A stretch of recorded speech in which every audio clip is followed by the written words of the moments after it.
Hey, what's up, guys? It's Coach Mac, playfastfootball.blogspot.com. And back up, running the blog today. Haven't done one in a couple weeks, coming off of spring football, and then was able to go home, back to New York, and do a clinic for high school that I graduated from, Valley Stream Central, and a couple friends of mine on the staff. And it was really a great opportunity for me, not only to get home and see my former football coach and clinic up some of my friends and guys that I played with and played against, and one of the guys on the staff actually coached me in college. So, you know, it was great to see all those guys and be able to talk ball for 3 days straight. But actually, it was a pretty good learning experience for me because some things came about that I'd like to talk about today in the blog that sometimes maybe in your standard everyday coaching procedures, or maybe some things that we don't think about all the time when you're constantly thinking about X's and O's and different play calls on offense.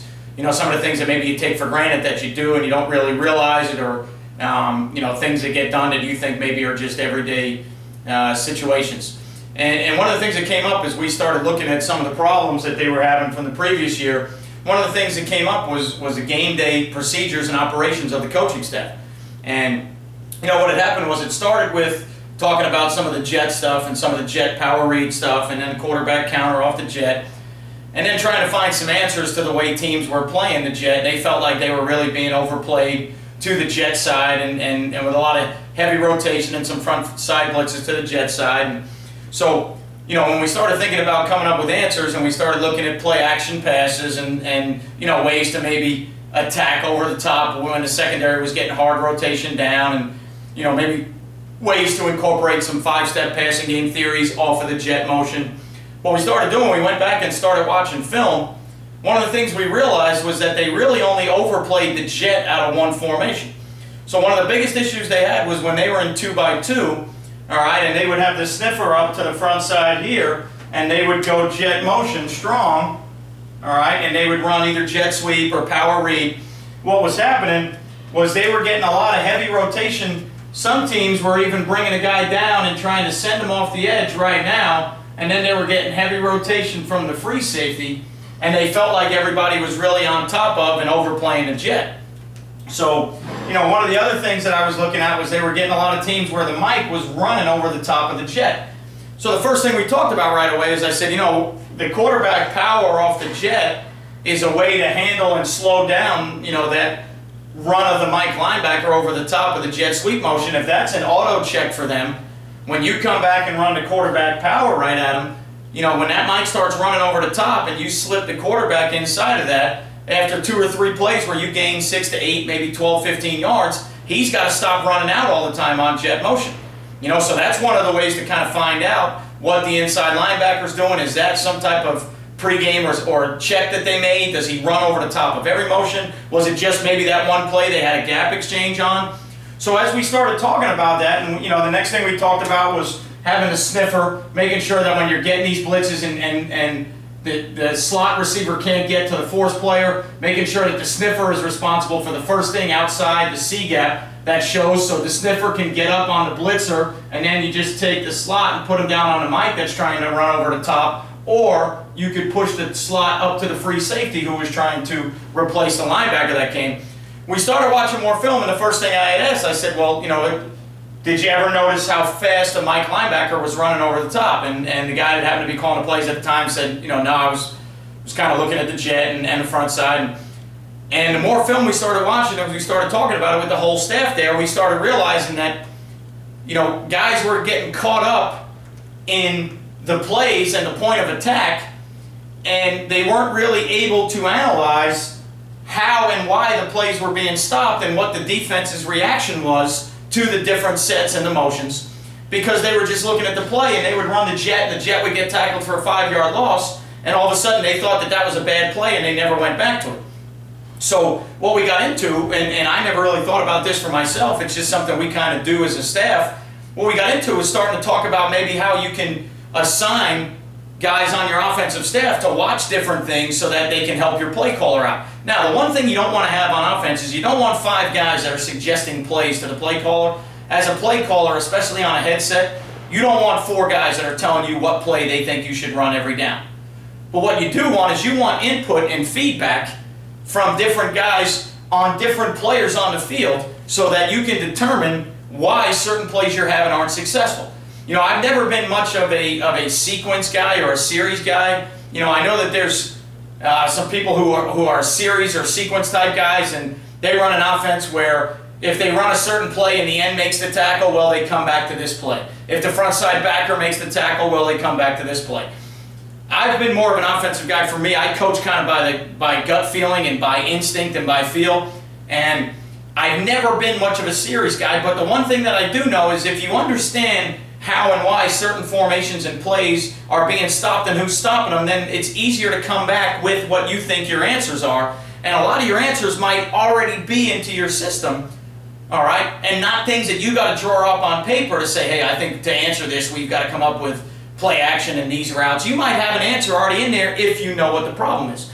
So as we started talking about it, I started thinking to myself, probably be a good idea to go ahead and give your guys an assumed role on game night and say, hey, all right, the O-line coach, I want you to watch the fronts. And I want you to tell me, are the ends benders or are the ends up the field players? Tell me what the 1 and 3 technique do. And those are all things that the O-line coach already knows from watching film.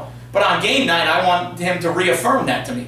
And maybe my wide receiver coach is watching secondary play, and if it's a 2-high team, maybe he's watching the roll of the safeties to the jet. If it's a 1-high team, maybe he's looking at leverage and depth so we can figure out what we want to do in the quick game. Maybe your quarterback guy is responsible for watching backers and blitzes, and then on your jet stuff, your quarterback guy is telling you how the inside backers or the front side backer, how they react to the jet stuff. So now that you can have a system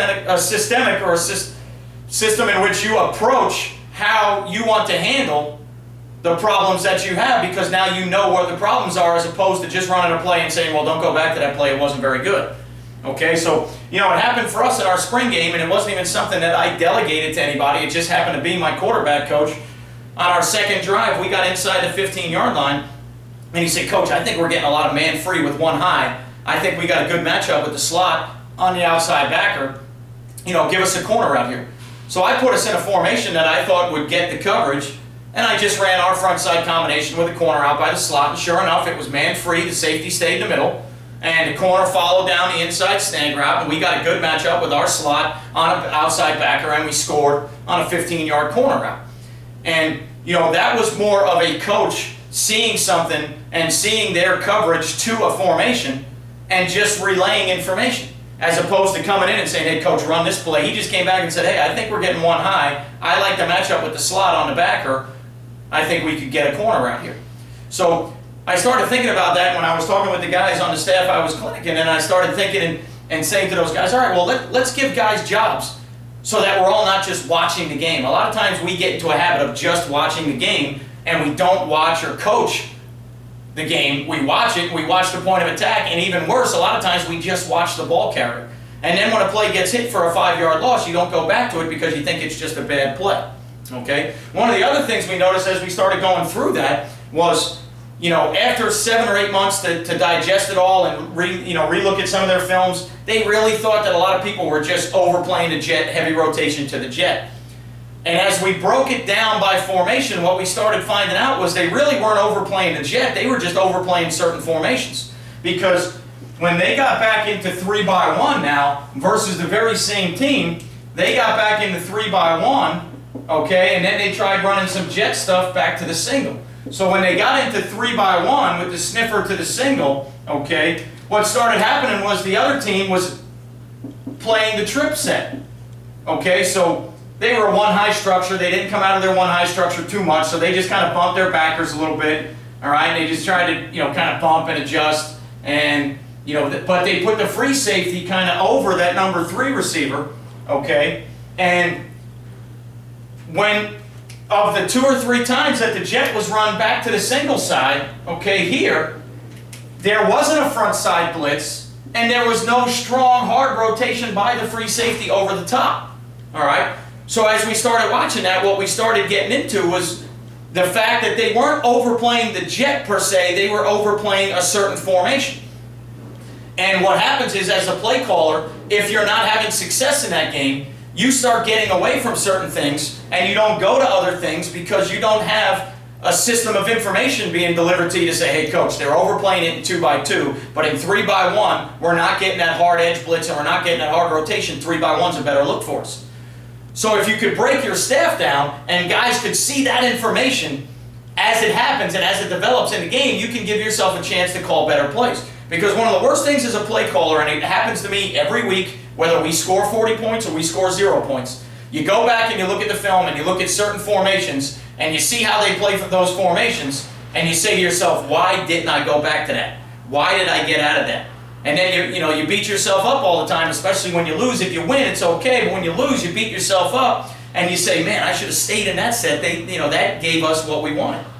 So now in the 3x1 set, with all the same theories for your offense, now if you want to run the power read back to this side here, okay, and you're going to run your power read, all right, back to the single receiver side, okay, and now you want to get to where you read the 5 technique here, and now you're going to arc, all right, you got two choices. You can crack it or you can just base it the same way. You get the sniffer out up here and the single here, and now you run your power read. Well, now you've got a chance to get the edge based on how the 5 technique plays it. You're not getting a heavy edge pressure like you did in 2x2, and you're not getting a hard, strong rotation to the jet like you did in 2x2. So now if you got a guy that you want to get the jet or you want to run the quarterback read off the jet, all right, and they're taking it away in 2x2, but they're not overplaying it in 3x1, so now you can come back to the jet in 3x1. And now again, if you have somebody watching the end to see if he's a bender, all right, if he's a hard bender, well then let's just call, all right, jet sweep and see if we can get the perimeter. All right, if he's a hard bender and we run power read off the down block, you want to alert your quarterback, hey, that defensive end's a hard bender. If he bends, let's give on the power read. If he's an upfield player, all right, and he's just getting wide up the field to stop and maybe defend the jet, all right, well, let's never call the jet. Let's stay inside with the quarterback power now, all right? And now when we go down inside, he's an up the field player. That gives us an easy kick out, and now we can get the wrap inside, okay? And now we come back with the quarterback power, and then we just have to see what kind of play we're getting from the overhang. And now based on where the overhang is and what he's doing, now maybe we can make our next play call off of somebody delivering information about the overhang. Okay? So what ends up happening is, a lot of times in games, especially as a play caller, you get in a situation where you're calling plays and then you're not really digesting information, and the guys that are with you are watching maybe their position or they're watching the ball like they're watching a game, and what happens is nobody ever comes back with the information you may need to fix the problems and answer some of the ways that teams are defending you. Okay? So, most teams, I'm sure most teams probably already do it. If you don't already do it, I think it would be a good idea to kind of give your guys a game day list on offense to say, hey, I want my O-line coach to watch this, and I want my receiver coach to watch that, and my quarterback coach to watch that. All right? So that when you're running your plays, you have some type of answer. When the guys get together to process all that information, now you can put that together and your guys can say, hey, coach, the ends are benders. All right, so the ends are bending off every down block. All right, and the inside linebackers are fitting and they're not running with the jet. Or maybe the inside linebackers are running over the top of the jet. Okay, the free safety in 2x2, they overplay the jet with a blitz and roll the free safety, but in 3x1 they don't. So now that you're getting all that information game time, you can process it and try and answer the problems with what's already in your system, okay, without having to build new things in and create things. You might be able to answer the problems by just tweaking and changing formations and running the same plays out of different formations. All right? So there's going to be times where, depending on the team you're playing, your 2x2 jet sweep stuff might be great. There's going to be times where your 3x1 jet stuff may be better. There's going to be times where maybe you put 2 backs in the backfield to run your perimeter runs. Okay? Each week is a game unto itself, and is an offense unto itself, because the defense doesn't always react the same. It'd be real easy to be an offensive coach and call plays if you knew that every time you down block, every 5 technique in America had to react the same way to the down block. If you knew that there were no gap exchanges on, okay, and that they were going to handle the jet sweep the same way every single time. If you knew what the coverages were. All right, but in reality, the defense doesn't have to line up the same way every time. They don't have to play the same coverages. They don't have to use the same gap exchanges. Each week, teams play down blocks different. Some kids are great benders. Some kids are just up the field players. And even in games, the starter on one side is a bender, but the kid on the other side is an up the field player. So it's not a perfect world, especially in high school when you're dealing with guys that play both ways. All right, and you know, sometimes one kid on one side plays it one way, but the other kid on the other side plays it a different way. It's not a perfect world, so on offense, you need to have answers, and you need to have a system where you can have your guys giving important information to you that you need. And again, remember what's important. 5 guys running to you and telling you, hey, run the jet sweep, that's not what you want as a play call. All right, that's going to do nothing but agitate you. But guys coming to you and giving you information to say, hey, in this set, they overplay the jet. I think the jet's better out of this set. The inside linebackers run to the jet out of every formation, so I think we need to hit them up inside. They overplay the jet in every formation, so let's try and go over the top with play action. That's the information that you need as an offensive coordinator when you are trying to answer things in game. Because remember, you know, you're only as good as what your answers are that night. After the game, when you watch the film and you have a chance to go up on a whiteboard, we're all good on a whiteboard. If I keep 2 markers and a towel in my hand, I can beat anything you give me on a whiteboard. But I'm only as good as that 2.5 hours I have, all right, that night to call plays and make my adjustments that night. So if you can get a better approach, okay, and a systematic approach to the information that's being delivered, and how you can now handle the problems you're having, now you can problem solve because you know where the problems are coming from. If everybody looks at the point of attack and everybody looks at the ball carrier and you run a play for -5 yards, all right, you get yourself into a system or into a problem where now you think that's a bad play so you don't go back to it, okay? Similar case scenario, all right, on the backside of some run stuff. All right, on the backside of the run stuff, you had a situation where the backside 5 technique was unblocked on some stuff, okay? And let's just say, you know, maybe you're running some simple gap stuff, all right? Maybe you're running some 3-back, just simple gap stuff, all right? And on the backside, that 5 technique should be accounted for, okay? And, you know, you might be running just a simple gap scheme where you're trying to go down, back, double back, and this 5 technique here should be on out, all right? Kicker, wrapper here. You got 7 helmets for 7 players. Well, the guy on the backside, for whatever reason, is scooping the 5 through here and going up there, and he's unchaining the 5, and the 5 has made 2 or 3 tackles in the backfield, all right? And the 5 has made 2 or 3 tackles in the backfield on a tailback. Now you think you've got a bad play, all right, because you're getting blown up in the backfield. But what you're not realizing is a guy that's accounted for is not being blocked properly. And if it was blocked properly, all right, and that guy was blocked, now instead of you having a numbers problem where you can't block a guy, or you're having a gap exchange problem on your double teams, all right, now what you're having is you're having a problem that a guy that you're accounted for and you have a helmet for is not being accounted for, and if you don't fix that, for whatever reason, if that tackle is screwed up that week, all right, and in high school it could be anything. That could be the 3rd string tackle, all right, it could be anything that night. He had a bad day. That kid all of a sudden just, you know, he short circuits that night, and for some reason he wants to hinge or scoop on a certain play, and he's confused. Okay, it could be any amount of problems or reasons, but the thing is, if you don't fix it that night, and because this side is point of attack, if you don't have somebody that is capable of seeing that on the backside, or if you just don't see it because you're too busy watching the point of attack, which happens all the time. We don't get pictures like the NFL does. We got to make changes on the fly. So maybe your offensive line coach was looking at the double on the 3 and the 1 and didn't notice what was going on backside to see that we were unchaining that 5 technique. Or maybe the guy that was responsible for watching the defensive ends sees that this guy's making plays. Number 1, hey, we're blocking this wrong. And number 2, maybe we should come back with a naked or some type of waggle because this kid is bending off of every scoop and he's not honoring any backside counter boot reverse. So maybe we can hit this guy with a reverse or some type of bootleg action. Okay? So again, how you approach your own system and the answers that you have and the information that your assistant coaches have to understand their responsibility. A lot of people get confused and they think that only the play caller, a lot of people want to be an offensive coordinator because they want to call the plays. And they think that only the play caller really has a job to do that night. And you coach all week and then on game nights it's kind of like, all right, I hope these plays work. Well, no, each guy still has a responsibility. You know, and when you watch college and NFL games, you got 10 guys on headsets. There's a constant communication system that's going on. Well, for me, I only have 4 or 5 headsets, so I don't have every coach on a headset. But that doesn't change the fact that every coach might have a job so that somebody tells me how the ends are playing. All right, is this kid an up-the-field kid or is he a bender? Somebody tells me how the linebackers play. Do they run over the top fast to certain things? And then somebody tells me the coverages I'm getting or the secondary rotation I'm getting. When you take that approach and then you can take all that information, now you can process all that information in a short period of time and say, hey, I think our best bet now, all right, I think our best bet is we need to do this, this, and this.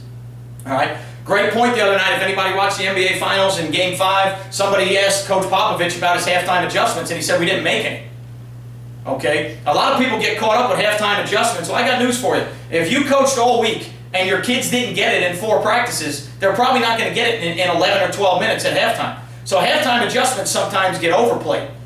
The halftime adjustment may be simply just gathering the information you have, figuring out what formations work better for you that night, and what plays that you blocked right or wrong, cleaning that up as opposed to making an adjustment to say, hey, yeah, at halftime we adjusted and we moved Johnny to guard, we moved Billy to tackle, and we moved Bobby to tailback, and we decided to put in these 4 new plays. You know, a lot of times when you win games, reporters and other people ask you, well, Coach, you know, you were down at the half, what adjustments you make at halftime? And to me, that was one of the, the easiest questions to ask. Well, we really didn't make big halftime adjustments because I only had 11 minutes and I had 1 kid getting taped and 2 kids in the bathroom. So I talked to my coaches, I got the information, I saw what we were doing well and what we weren't. My statistician that's upstairs gave me my first down numbers, he gave me my run-pass ratio, so all we did was we took the information from the first half and then we just tweaked our game plan and we ran all the same things, we just ran them out of different formations. So we didn't create anything new at halftime, I didn't draw up 5 new plays, okay? We just stayed with what we were doing, we cleaned up how we were blocking some of it. And then we found better plays to run out of formations to give us a better chance to be successful. All right, the best thing you can do as a high school coach is put your kids in a position to be successful. All right, and that doesn't necessarily always mean grabbing the towel and 2 erase markers and going to town on the board. That might be running the same play out of a different formation might put them in a better situation. Okay, so one of the things that I found out from doing this clinic, number 1, if you want to believe in what you do, try and sell it to someone else. The best way to reconfirm and reaffirm your beliefs about what you do is selling it to someone else. So this gave me a chance to not only go back and clinic my old high school and friends of mine and guys that I played against in college and one of my college coaches, I got a chance to go back and do a clinic with them. But at the same time, it gives me a chance to now reconfirm and reaffirm my beliefs to say, hey guys, when we get that, this is what we do. And this is how we answer that problem. All right, and when we're getting a team that tries to do that, this is what we like to do. So by trying to sell my theories and beliefs and my offense to someone else, all right, it reaffirms all my beliefs in what I do. Okay, so again, try and coach your games on Friday night. Try not to watch them. Make your assistant coaches feel like they're a valuable part of what's going on, even though they're not actually calling the plays. Have some type of systematic approach to what you're doing with your staff so that guys understand what they're looking for on game night so that you can have a better way to answer, all right, the things you need to answer on game night and not just panic and run into a situation where I don't know what's working, I'm just going to stay in this formation and call these plays. Okay? So again, coach your game, don't watch it. And as much as we talk about play fast football, I think it also comes down to coach fast football. So get your coaches to be able to make simple adjustments by getting simple pieces of information, taking all those pieces of information to come up with better answers. So now you're coaching faster, okay, and you're trying to work smarter, not necessarily work hard. All right, so let's play fast, but let's coach fast as well, so that on Friday nights we want our kids to play fast, but I want my coaches to coach fast. I don't want my coaches reinventing the wheel on certain things to try and figure out how to get a first down. All right, let's coach fast while our kids are playing fast.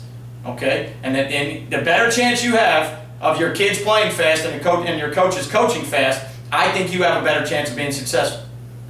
Okay, so now let's not only play fast, let's coach fast so that we won't play well until we play fast, but maybe we won't coach well until we learn to coach fast. See you guys next time.